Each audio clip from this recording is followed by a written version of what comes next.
Okay, right. అంటే ఇప్పుడు మీరు అన్నారు కదా, అంటే ఒకప్పుడు రామ్ గోపాల్ వర్మ అంటే టేకింగ్ మేకింగ్.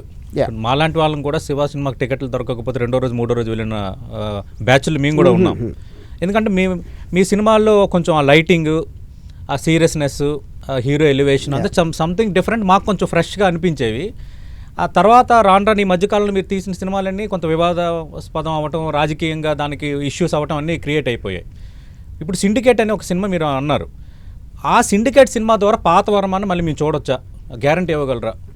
నా ఉద్దేశంలో చాలా కొత్త వర్మని చూస్తారు. అంటే అది నాకు నేనే ప్రగల్భాలు పలుకున్నట్టు మీరు అనుకున్నా కూడా నాకు ఓకే. కానీ నా ఉద్దేశంలో షాక్ అవుతారు ఆ సినిమా చూసి. అది మెయిన్గా షాక్ అవటానికి కారణం ఎంచుకున్న సబ్జెక్ట్ మ్యాటర్. ఆ సబ్జెక్ట్ మ్యాటర్ లాంటిది I believe it never ever came on in cinematic history. అంటే ఏం చెప్పబోతున్నారు? అంటే పాలిటిక్స్ కూడా మిళితమే ఉంటాయి ఆ సినిమాలో? ఎవ్రీథింగ్ ఉంటుంది, బట్ ఇట్ ఈస్ యాంప్డ్ అప్ ఒక 10 times. కొత్త వర్మ అంటే ఏం చూడాలా అని. ఎందుకంటే ఇప్పుడు సందీప్ రెడ్డి వంగ ఒక ఎక్స్ట్రీమ్, ఈ డైరెక్టర్లు అందరూ కొంత దాటుతున్నారు. అంటే ఇంకా వాళ్ళకి మించేమన్నా, అంటే సందీప్ రెడ్డి వంగకి మించిన వర్మని ఏమైనా చూడబోతున్నాం సిండికేట్ సినిమా ద్వారా? అది అలా అంటే వేరే డైరెక్టర్తో కంపేర్ చేయడం కరెక్ట్ కాదండి. కానీ సబ్జెక్ట్ మ్యాటర్, అందులో ఉన్న కంటెంట్ అనేది షాక్ ఇస్తుంది అందరికీ నా ఒపీనియన్. ఓకే. అంటే మీరు ఈ మధ్యకాలంలో రాజకీయ ఎజెండాలతో కూడా కొన్ని సినిమాలు తీశారు, అంటే రాజకీయపరమైన అంశాలు ఉండటం.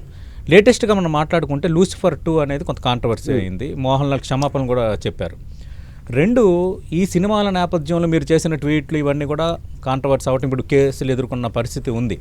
అంటే మరి ఇప్పుడు ట్రెండ్ ఏమైనా మారుతుందా? అందుకే అడిగాను, సిండికేట్లో పొలిటికల్ అంశాలు కూడా ఉంటాయని అడగడానికి కారణం. అబ్సల్యూట్గా లేవండి. ఇంకోటి, నేను పొలిటికల్ సినిమాలు తీయను అని ఆల్మోస్ట్ వ్యూహం రిలీజ్ అవ్వకముందే చెప్పాను. అదే ఇంకోటి, నేను పొలిటికల్ సినిమా తీయలేదు. నేను ఏదో జగన్ గారి క్యారెక్టర్ ఉన్న మీద నా ఇంప్రెషన్ అది ఒక్కటి తప్పిస్తే వేరే ఉద్దేశం ఏమి లేదు. ప్రస్తుతానికి ఇప్పుడు నాకు పొలిటికల్ ఫిల్మ్స్ తీసే ఉద్దేశం అసలు లేదు. రైట్. కానీ ఇప్పుడు అప్పుడు తీసిన ఆ సినిమాలు ఆ పోస్టుల మీద కదా ఇప్పుడు కేసులు అంతా గందరగోళం నడుస్తుంది. అంత గందరగోళం ఏం లేదండి. ఏదంటే మనకి మీడియా ప్రతిదాన్ని ఎక్సాజరేట్ చేస్తుంది. దాంట్లో ఎప్పుడో పెట్టిన ట్వీట్ దాంట్లో ఏమీ లేదనేది నా ఉద్దేశం. అంటే ఇప్పుడు మనం చూసామంటే పోసాని కృష్ణమురళి కూడా గతంలో పెట్టిన ట్వీటు తర్వాత ఆ ఇష్యూని అంతా మళ్ళీ వెలికి తీశారు. ఇప్పుడు నెక్స్ట్ టార్గెట్ రామ్ గోపాల్ వర్మ అని అంటున్నారు వాళ్ళు. అప్పుడు జరిగినప్పుడు చూస్తామండి. ఎందుకంటే అది నేను ఫస్ట్ ఆఫ్ ఆల్ నేను ఆల్వేస్ నా లైఫ్లో ఐ ప్రిపేర్ ఫర్ ఎవ్రీథింగ్. నేను రిగ్రెట్ అవును. Okay, ready to face anything. Ready to face anything. అంటే ఈ మాట ఎందుకన్నానంటే, పోసాని కృష్ణమురళి అరెస్ట్ అయినప్పుడు కొందరు టీడీపీ లీడర్స్, ఒకరిద్దరు మంత్రులు, మరొకరు ఆ డైరెక్టర్ని అరెస్ట్ చేయమని మా క్యాడర్ కోరుతుంది అంటూ ఆ వర్డ్ మాట్లాడారు. ఓకే, అందుకు అంటున్నాను నేను. అంటే ఓకే పాసిబుల్.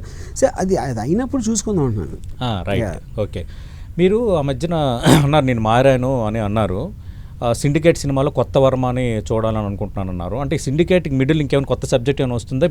మీ నెక్స్ట్ ప్రాజెక్ట్ ఏం చేసినా కూడా ఈ న్యూ ఆస్పెక్ట్ అనేది ఉంటుంది. అది నా పాయింట్.